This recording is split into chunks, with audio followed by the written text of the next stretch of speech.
मी doctor Chaudhari, Maharashtra शासन आणि जागतिक बँक यांच्या संयुक्त विद्यमानानं नानाजी देशमुख कृषी संजीवनी हा प्रकल्प टप्पा क्रमांक 2 पोखरा अंतर्गत जे गावं समाविष्ट आहेत, या गावातील पूर्ण शेतकरी पुत्रांनो आणि माझ्या मित्रांनो,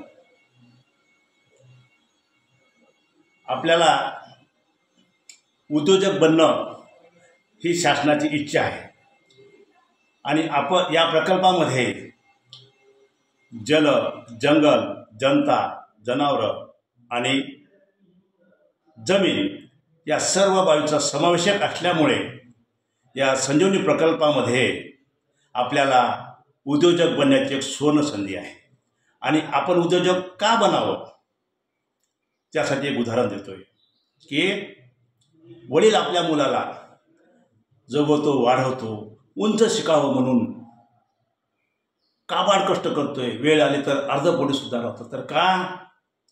त्यामागं वडिलाचं एक स्वप्न असतंय की माझा मुलगा उंच शिकावा आणि त्याचं भविष्य उज्ज्वल व्हावं, डॉक्टर व्हावा, वकील व्हावा, इंजिनियर व्हावा आणि वडिला समाजात सन्मान मिळावा.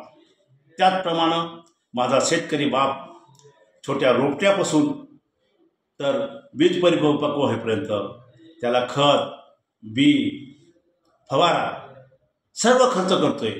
पण ज्यावेळेस बाजारामध्ये विक्रीसाठी नेतो त्यावेळेस खर्चावर आधारित त्याला किंमत मिळत नाही. तो हताश होतो, उदास होतो.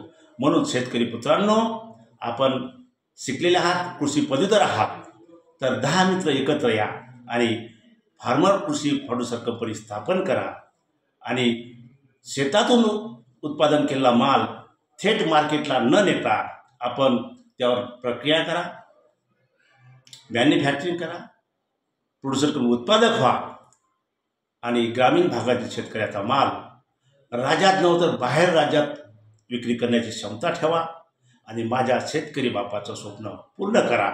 कारण तुम्हाला माहीत आहे की समाज शेतकऱ्याला, पुत्राला कुठल्या मापात मोजत आहे.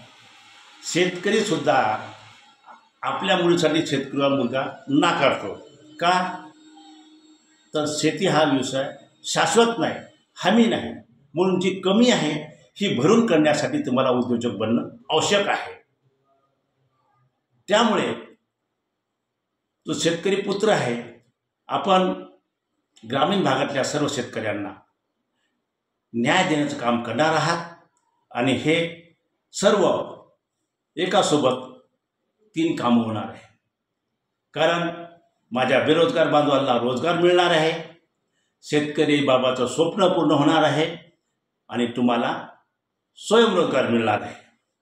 हे 3ही संगम या संजीवनी प्रकल्पांतर्गत पूर्ण करण्याची तुम्हाला संधी आहे.